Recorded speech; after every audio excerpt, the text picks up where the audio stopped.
તમે સેવ ટમેટાનું શાક તો ઘણીવાર ખાધું હશે, પણ જો આવી રીતે સ્ટફિંગવાળું સેવ ટમેટાનું શાક ખાશો તો આંગળી ચાટતા રહી જશો. હેલો યુટ્યુબ ફેમિલી, કેમ છો? મજામાં થશો? તો સ્વાગત છે તમારું અમારી ચેનલમાં વિલેજ રસોઈ બોયમાં. ને આજની આપણી રેસીપી છે સ્ટફિંગવાળું સેવ ટમેટાનું શાક. તો વિડીયોમાં બન્યા રહેજો અને ચાલો આપણે શરૂઆત કરીએ રેસીપી બનાવવાની. આપણે સ્ટફિંગ સેવ ટમેટાનું શાક બનાવવા માટે આપણે જરૂરિયાત પ્રમાણે બધી વસ્તુ લઈ લીધી છે. તો આપણે પહેલાં સ્ટફિંગ તૈયાર કરી નાખીશું. તો એની માટે આપણે સેવ લીધી છે, એક પેકેટ સેવને આપણે પહેલાં એડ કરી દઈશું. તો આપણે સેવ એક વાસણમાં એડ કરી દીધી છે. તો આપણે ઉપરથી ધાણા જીરું પાવડર એડ કરી દઈશું, હળદર પાવડર, હિંગ લીધી છે, સ્વાદ અનુસાર નિમક એડ કરી દઈશું.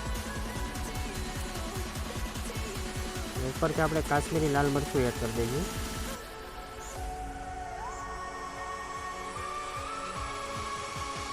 આપણે જરૂરિયાત પ્રમાણે સ્ટફિંગમાં થોડુંક તેલ એડ કરી દઈશું.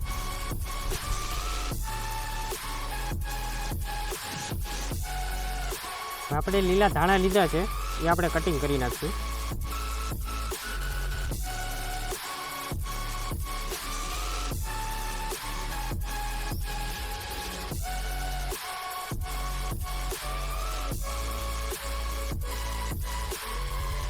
હવે આપણું સ્ટફિંગ બનાવવું છે એમાં આપણે લીલા ધાણા એડ કરી દઈશું અને પછી આપણે સ્ટફિંગ મિક્સ કરી નાખીશું.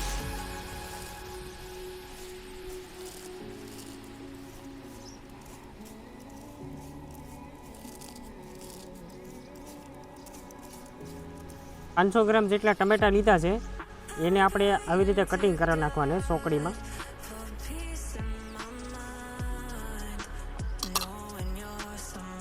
આવી રીતે કટિંગ કરી નાખશું. પછી આપણે અંદર જે આ સ્ટફિંગ બનાવવું છે એ આપણે એડ કરી દઈશું.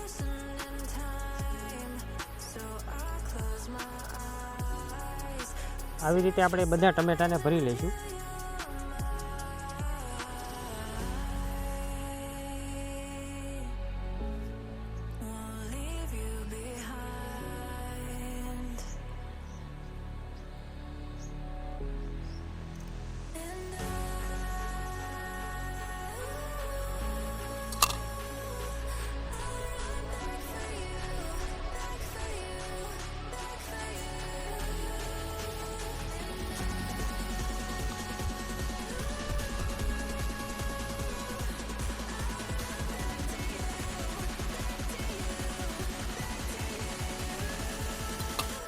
આપણા ટમેટા કમ્પ્લીટ થઈ ગયા છે ભરાઈને. હવે આપણે ગેસ ચાલુ કરી દઈશું અને આપણે પેન ગરમ થવા મૂકી દઈશું.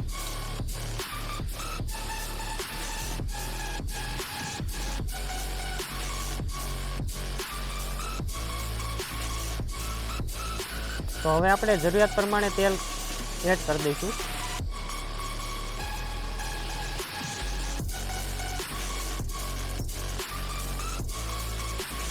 તો આપણું તેલ ગરમ થઈ ગયું છે. તો આપણે પહેલાં જીરું એડ કરી દઈશું.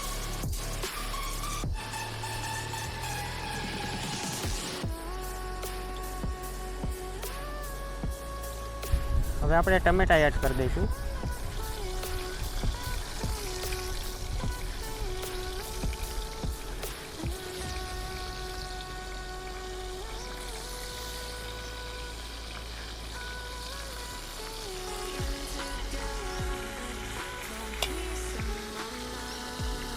આપણે ટમેટા એડ કરી દીધા છે. હવે આપણે થોડી વાર માટે ટમેટાને પાકવા દઈશું.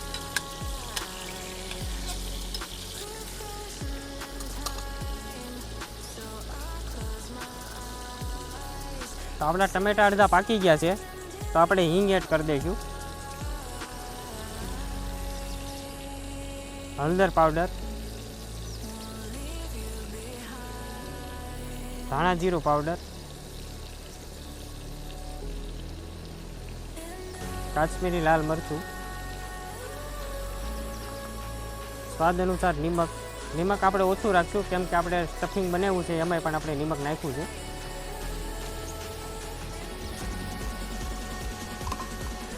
હવે જે આપણે આ સ્ટફિંગ વધ્યું છે એ પણ આપણે એડ કરી દઈશું.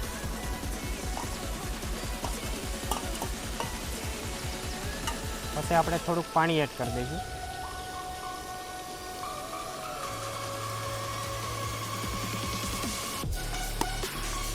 હવે આપણે મિક્સ કરી નાખશું અને થોડી વાર માટે આપણે પાકવા દઈશું.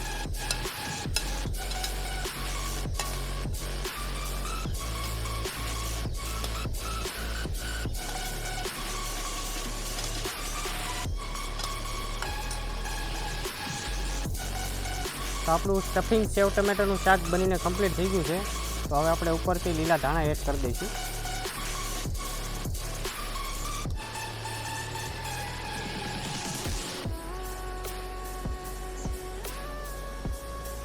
તમે સેવ ટમેટાનું શાક તો ઘણીવાર ખાધું હશે, પણ જો આવી રીતે સ્ટફિંગવાળું સેવ ટમેટાનું શાક ખાશો તો આંગળી ચાટતા રહી જશો. તો ફાઇનલી મિત્રો આપણું સ્ટફિંગ સેવ ટમેટાનું શાક બનીને કમ્પ્લીટ થઈ ગયું છે. તમે જોઈ શકો છો એક નંબર શાક બન્યું છે. તમે પણ ઘરે બનાવવાની ટ્રાય કરજો અને ખાવાની મજા આવશે. ને આ વિડીયો તમને ગમ્યો હોય તો લાઇક, શેર અને સબસ્ક્રાઈબ કરવાનું ભૂલતા નહીં. ફરી પાછા મળ્યા આપણે વિલેજ રસોઈ બોય સાથે.